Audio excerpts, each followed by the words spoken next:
How are you going after these brands? What are you doing? Are you just basically you're there, you tell ad agencies what all we can do, you let them go do the heavy lifting, and then you help them? Or do you guys have 20 guys on the ground in Manhattan that are telling the story? So we do have an office in Manhattan. The agencies are really the linchpin of this right now because, the advertisers, they give them their budget at the beginning of the year or towards the end of the year for the following year and say, you're getting $20 million, $100 million, whatever the case may be, and here's the metrics that we expect you to hit, whether it's number of new customers or whether it's CPM, or the brand, just brand recognition or customer retention, whatever the case may be. Cost per acquisition below X. The agency's the one that's on the hook for that, right? Because they've been given the money, they've been told to go out and make this happen. So they're the ones that are very, very interested in working with our kind of data and then working with demand-side platforms and yield optimizers, all these new technology partners to make sure that they can use every dollar most effectively to drive the traffic to the websites, to get that brand messaging out there, whatever those metrics are. So what you might be more accurate, you might say that what they should be wanting to do, but most of them don't want to do that. Most of them are 23-year-olds who just want to see the fast car on, the Super Bowl. Yeah. Right? Why, if the fact is in, if you've got TiVo has stopwatch, which tells exactly what spots you skip, when they skip them, to the split second. And if you can say that 50% of every spot in Grey's Anatomy, the most expensive spot on TV, is time shifted, and 83% of those spots are skipped. If that's a fact, how can they still be buying it and paying for CPMs that 85% are not even being watched? How's that possible when you can give the same impressions, the same reach, and guarantee it? How's it possible?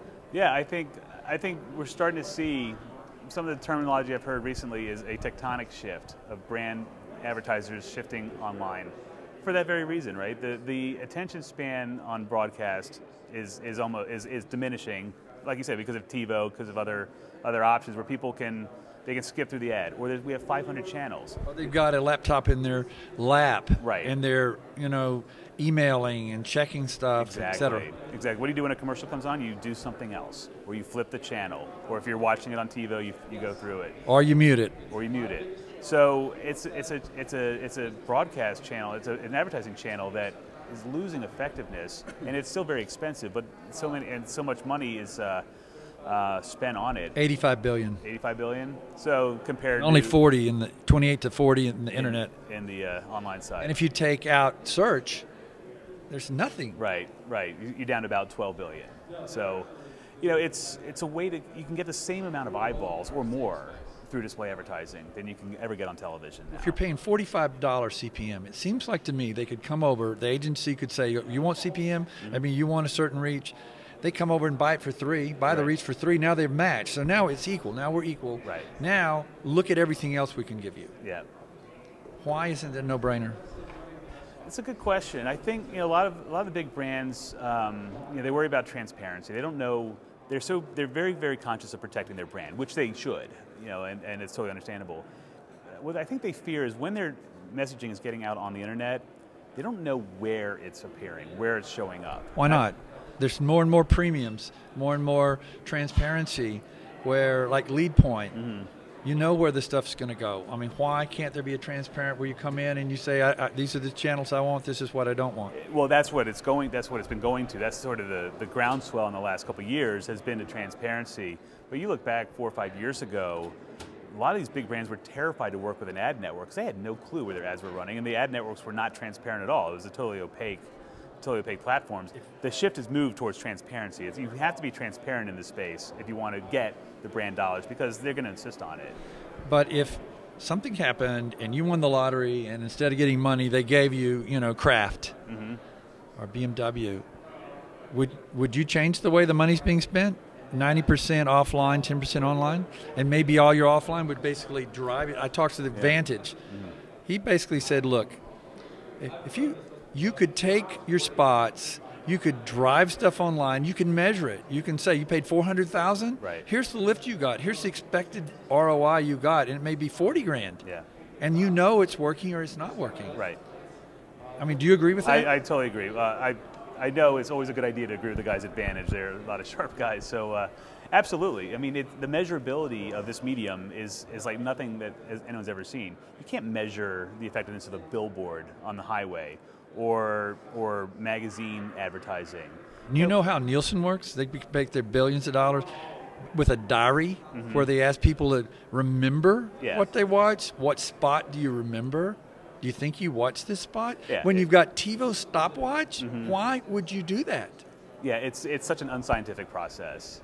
I mean, I have trouble remembering what I had for breakfast yesterday, because we're all so busy. We all have so much going on.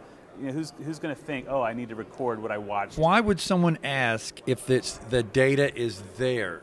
And there's only one reason, and that's because you don't want to know what the answer is. There can be no other answer. Can you think of one? If TiVo can tell you 83% of the people skip the spots in Grey's Anatomy, why don't you pay for that and tell people that? Why?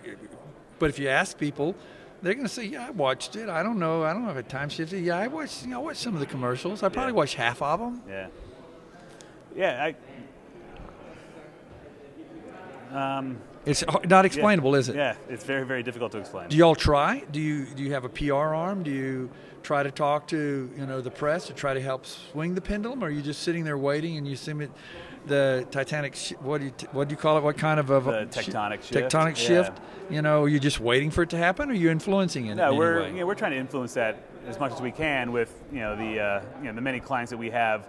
From all of our offline services that we provide, we work with some of the largest brands, some of the largest advertisers in the United States, and we are very proactive in going out with that messaging about, you're spending so much money, your marketing dollars, are astronomical, but we have the ability to get your best audience and target that online and do that at scale, and they're very, very receptive to that. They're very excited about it.